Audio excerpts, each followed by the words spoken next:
There is a moment in your day that almost no one takes seriously, and yet, it's exactly there that life is already whispering where your destiny is heading. It's not when you start working. It's not when you check your bank account. It's not when someone lets you down. It's before all of that. It's in the first few seconds after you wake up. That brief instant when you open your eyes, still half lost between sleep and wakefulness. Before your phone, before the notifications, before the social masks.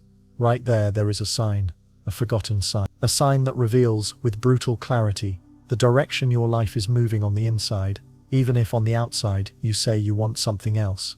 Maybe you wake up with a weight in your chest, as if the day were just an obligation. Maybe you wake up with quiet anger, replaying something that happened yesterday. Maybe you wake up afraid, with the feeling that you're always late for your own life. Or maybe you wake up numb, feeling nothing, and dive straight into your phone so you don't have to feel yourself. This is the morning sign almost everyone ignores. Paramahansa Yogananda, one of the great spiritual masters of the 20th century, insisted on something that seems simple but is deeply serious.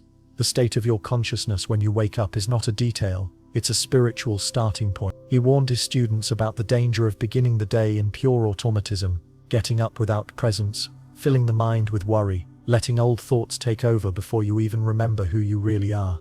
For Yogananda, this negligence wasn't just a bad habit, it was a real risk to the soul's direction, because it reinforces day after day the same limited identity, the same fears, the same sense of separation. And that's what almost nobody notices. The way you greet the morning is the way you gradually greet your own life. This isn't about having a good day or a bad day. It's about which energy is commanding your first thoughts, your first emotions, your first gestures. That is the forgotten sign, the first inner movement of your day, the first thought you decide to the first feeling you accept as normal, the first action you take without questioning. Today you can keep ignoring that moment, or you can start looking at it with the same seriousness a spiritual master gives to their own heart. In this video we're going to dive into what this sign really is, why it reveals so much about your destiny, and how to turn those first seconds of the morning into a concrete key for inner change, not with magical promises, but with real practical awareness, the kind Yogananda and other masters tried to show us, but that modern life has helped us forget. Let's take a closer look at this morning sign. When you wake up, there is a very delicate space between sleep and being fully awake. In that short transition, your mind hasn't put on all its masks yet. You haven't remembered all your problems. You haven't stepped into all the roles you're supposed to play during the day. It's exactly there that your destiny starts to reveal itself. Pay attention. What is the very first impulse that appears when you open your eyes? Is it a desire to get up and live the day? Is it a quiet wish to keep running away? Is it automatic anxiety squeezing your chest? Is it a kind of existential fatigue, as if you were born tired? That first inner climate is not random. It's the result of what you've been thinking, feeling, and repeating for a long time. It's as if life, every morning, showed you an emotional report. This is how you've been meeting existence. Modern psychology explains this in a very concrete way. When you wake up, your brain is still coming out of deeper states of consciousness. It's a transition moment where you are more suggestible, more open, with fewer rational defenses. The first thought you feed, the first focus you choose, acts like a programming command for the rest of the day. If as soon as you wake up you think this sucks, just another day the same, or this won't work, I'm behind on everything, that thought doesn't stay isolated. It becomes a filter. You start to see the day through that lens. Your brain begins to unconsciously search for everything that matches that feeling of weight, delay, frustration. In the same way, if you begin the morning with a minimum of presence, with an intentional gesture, with a simple remembrance of something higher, that also becomes a lens. You don't magically erase your problems, but you change the inner place from which you start facing them. From a spiritual perspective, this moment is even more sacred. Many masters, including Yogananda, spoke about the huge importance of the first instance upon waking. For them, this is a time when the soul is closer to the surface, before the noise of the world takes over. Ignoring this moment is like refusing, every single day, a quiet meeting with your own essence. This is where Yogananda's warning comes in, not as fear but as a loving alert.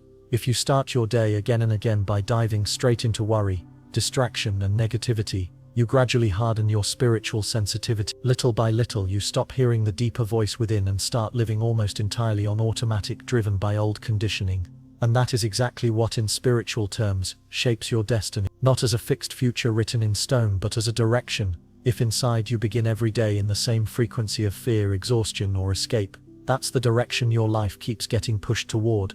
The morning sign is not a prophecy, it's a mirror. It shows you honestly the quality of energy that has been running your story from within. The good news is that a mirror doesn't exist to condemn you, it exists so you can see. And once you see, you can choose to keep feeding the same state, or to start using those first seconds of the morning as a turning point. In the next block we'll name this sign more clearly, how to observe it, how to track it for a few days, and how to understand, honestly, what it's trying to show you about the direction of your life. So let's give this morning sign a clear name. To make it simple, think of the morning sign as the combination of three things that show up in the very first moments after you wake up. The first emotional climate, the first thought you choose to feed, the first impulse to act. If you want to start reading this sign honestly, you can try a small experiment for a few days. Before touching your phone, before jumping out of bed in a rush, just pause for a few seconds and notice, how does my chest feel? Heavy, neutral, light? What was the first thought I fed? Here we go again. Same day. I can't take this anymore. I need to hurry, or I'll fall behind. Or something more like, okay, let's see what life has today. What is my first impulse? To go back to sleep and escape. To grab my phone and numb out. To get up because I have to, without even sensing myself. Or to breathe a little, stretch, and offer at least a minimal sense of gratitude for being alive.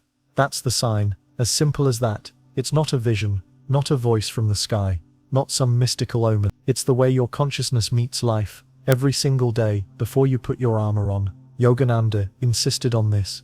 The way you wake your mind up in the morning is directly connected to how your soul wakes up across your lifetime. If day after day, you wake by diving straight into fear, complaint, rush, or numbness, that is the soil where your inner destiny is being planted. You don't need to believe in karma, reincarnation, or any specific doctrine to understand it. Just look honestly. If I always wake up feeling that life is only weight, obligation, and threat, what kind of decisions do I make? What kind of relationships do I feel? What kind of opportunities do I fail to see? Because I've already started the day with the secret conclusion that nothing works anyway. In other words, the morning sign doesn't predict your future, it exposes the pattern of consciousness that is building your future, day after day. That's why masters like Yogananda were so serious about this moment. Not because God would punish you for waking up in a bad mood, but because if you don't notice the sign, you'll think it's normal to live in the same frequency forever, and then you'll call that destiny. In the next block, I'll give you a simple multi-day exercise to track this sign, without judgment, without trying to fix anything, and from that honesty, start using this moment as a real point of change, not just observation. Now that you know what the morning sign is, let's turn it into something very practical. The first thing you need to understand is, before you change the sign, you have to see the sign, without filters, without self-deception, without trying to look spiritually pretty to yourself. So for the next few days, the proposal is simple. For 7 mornings in a row, as soon as you wake up, don't grab your phone immediately. Don't jump out of bed on autopilot. Stay lying down or sit up for 30 to 60 seconds. Just observe it. And in that small space, ask yourself 3 silent questions. How does my chest feel right now? Tight, heavy, empty, neutral, light? What is the first thought I'm feeding? Not just what passes quickly, but the one you decide to give energy to. What is my first impulse? To run away, to numb out, to hand myself over to autopilot, or to meet myself, even a little, before the day starts. If you want to go deeper, you can jot down a few words in a notebook or notes app. Today I woke up feeling. First thought, first impulse. This is not for judging yourself. It's not to try to fix yourself in that moment and pretend everything is fine. It's simply to see, with courage. Yogananda constantly emphasized the importance upon honest self-observation. Without that, any spiritual path becomes fantasy. He warned that the real danger is not having fear, tiredness, or confusion, but being so distracted that you no longer notice what you're actually feeling. This 7-day exercise is, in practice, training to recover that sensitivity. You're telling life, I truly want to know how I've been waking up. I want to see what has been guiding me from within, before the world distracts me. At first you might be shocked by what you find. You might notice you wake up irritated almost every day, or that a subtle sadness walks with you every morning, or that you don't even know what you feel, you just want to run. That's not spiritual failure, that's diagnosis. And without diagnosis, there is no real transformation. Yogananda's warning about the morning is exactly this. If you ignore the state in which you wake up, you hand over the steering wheel of your day, and slowly, your life, to old patterns, old fears, beliefs, that may no longer make sense, but still drive you in the dark. In the next block, we'll take the next step. Once you begin to see the sign, how do you turn those first moments of the morning, not just into a mirror, but into a portal, a turning point where you adjust the direction of your day, and over time, also adjust the direction of your destiny. Now we come to the most important part. How to turn the morning sign into a portal, not just a diagnosis. After a few days observing your first moments upon waking, something becomes clear. You don't fully control what shows up, but you can choose what you do with it. Yogananda emphasized this key over and over. The thought that comes may be automatic, but the thought you keep is a choice. The same goes for your emotion and your attitude. So here's the proposal. Simple, but deep. First, you notice the sign. You feel the state of your chest, the first thought, the first impulse, without denying, without romanticizing, without blaming yourself. Then, you make a small conscious adjustment. This is where the sign becomes a portal. That adjustment doesn't need to be grand. It's not about waking up exhausted and pretending you're radiant.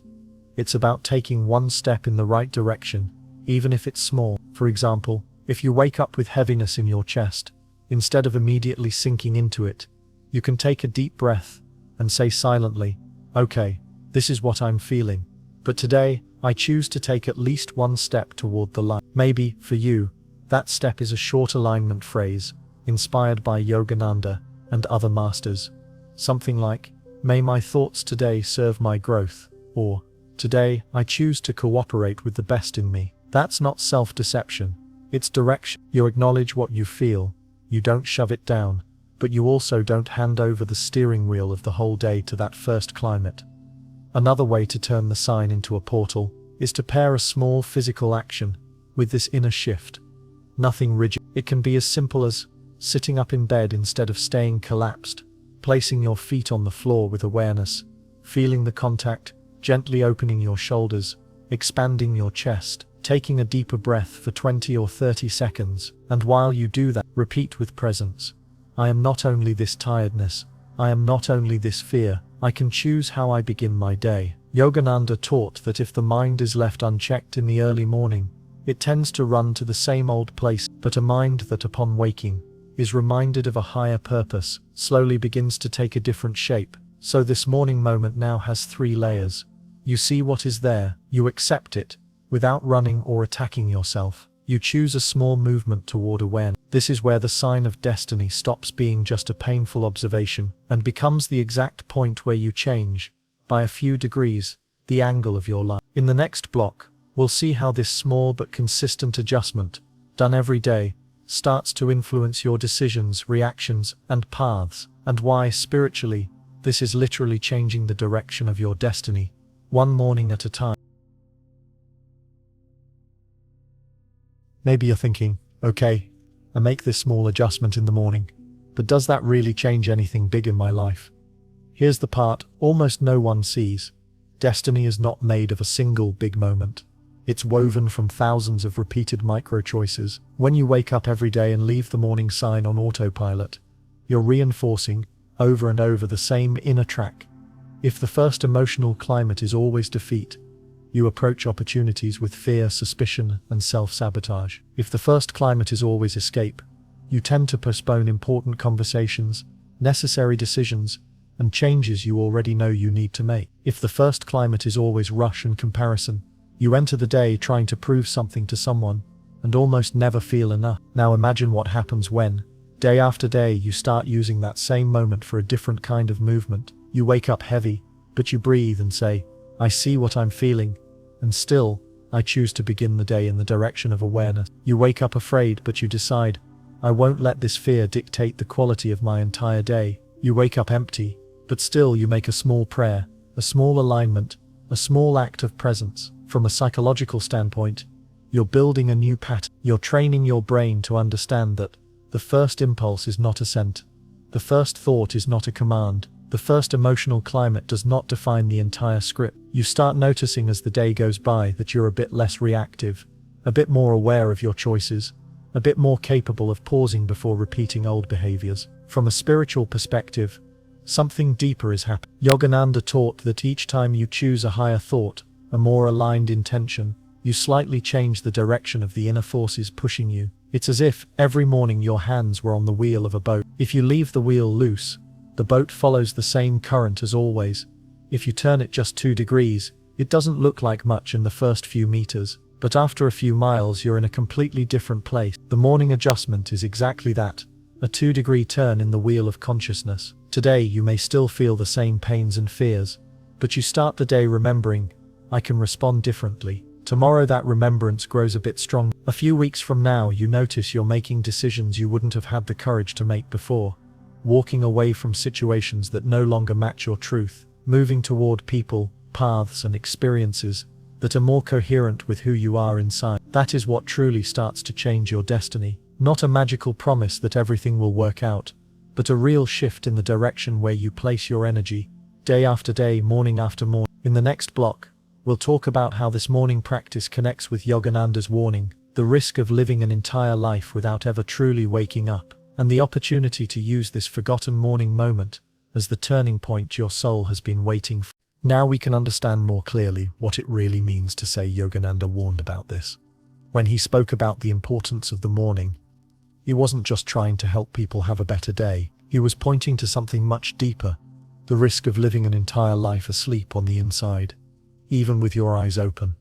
What does it mean to live asleep? It means waking up every day in the same inner climate, reacting in the same old ways, feeding the same stories about who you are, and never questioning who is actually in charge of your consciousness. You wake up heavy, drag yourself through the day, repeat old reactions, distract yourself when it hurts too much to look within, and at night, you lie down with the feeling that something essential was missing, but tomorrow will be the same. That cycle is what Yogananda, in different words, called an automatic, unawakened life. He knew that if those first moments of the morning are always handed over to habit, fear, and distraction, it becomes harder and harder to hear the deeper voice of the soul. That's why the morning sign is so serious. It's not superstition, it's a thermometer of consciousness. If you start noticing that you always wake up in the same way, with the same weight, the same discouragement, the same rush, this isn't a reason for spiritual guilt. It's a message.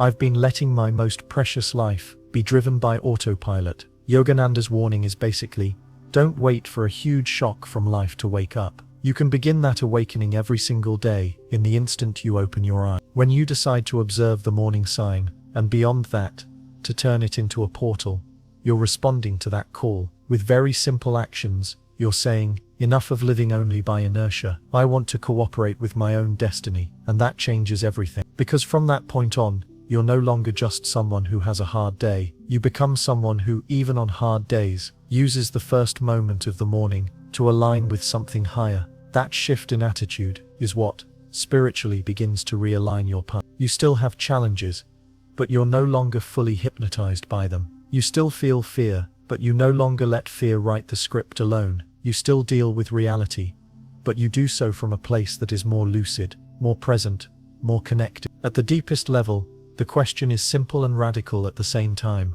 Do you want to keep letting your destiny be shaped by a state of consciousness you don't even notice, or will you start participating consciously in how your life orients itself, one morning at a time? In the next and final block, we'll bring everything together, a practical summary of the morning practice, a clear challenge for the next days, and one last question, a question you can carry with you every time you wake up and note again.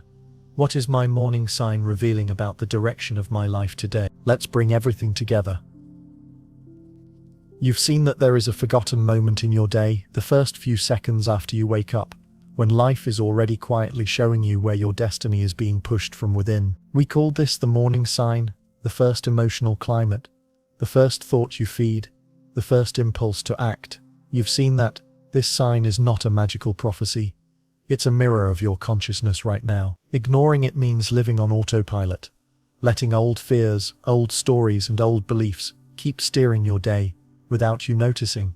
That's what Yogananda warned about, the danger of going through your whole life without ever truly waking up to what's going on inside you.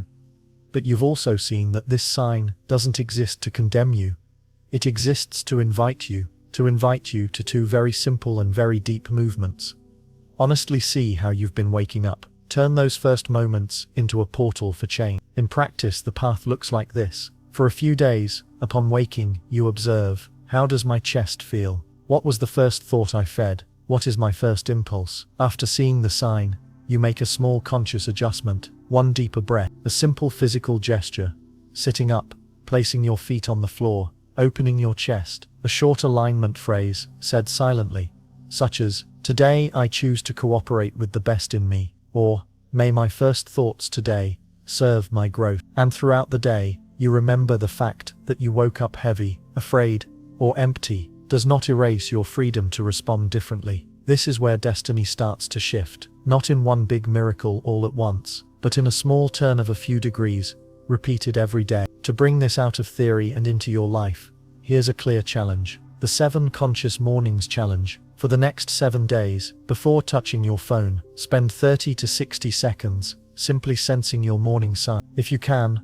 write one sentence. Today I woke up feeling, then do just one act of alignment. A conscious breath, a short phrase, a small physical gesture, done with awareness. At night, reflect. How did I live my day today? Was I even 1% more aware of my reaction? Did I notice at least one moment where I could have repeated an old pattern, but chose to respond in a slightly more aligned way? That's how Yogananda's warning becomes a living practice in your routine. It's not about waking up perfect. It's about waking up present. You might not change everything quickly. Many mornings may still start heavy, but if you begin to notice this sign and use it as a portal, one thing is certain. You are no longer handing your destiny over to autopilot. And to close, I want to leave you with a question you can carry into every morning, right after you open your eyes. What is my morning sign revealing about the direction of my life today? And what is the small step of awareness I can take from here? Each time you ask this sincerely, each time you use this forgotten morning moment to realign yourself, even a little,